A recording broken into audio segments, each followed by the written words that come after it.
poppin', fam? So just a quick rundown of what to do if you get a spigot that's dripping, refuses to stop dripping.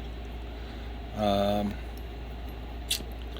your first step is to get a wrench, loosen that off, and you can do this while it's connected. You just got to make sure to shut your house water off or the water to it.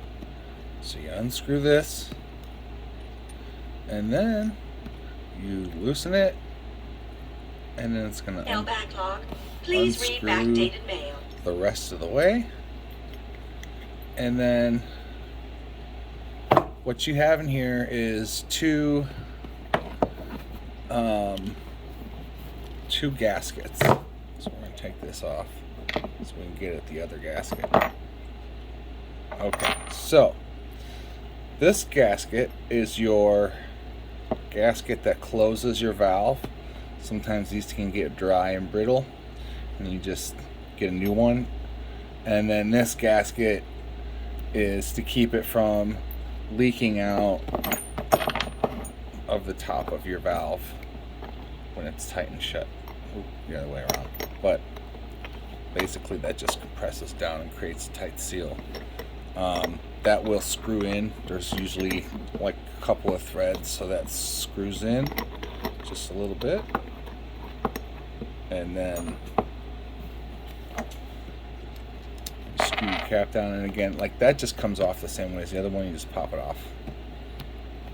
And then you just tighten it all back down. Put your handle back on and turn the water back on. Sometimes they'll have, instead of a flat washer like that, sometimes they'll have O-rings that just fit around the outside, and those you can purchase O-ring kits, or you can buy these flat washer kits from your hardware store or from a plumbing supply. It just all depends on what model you have. So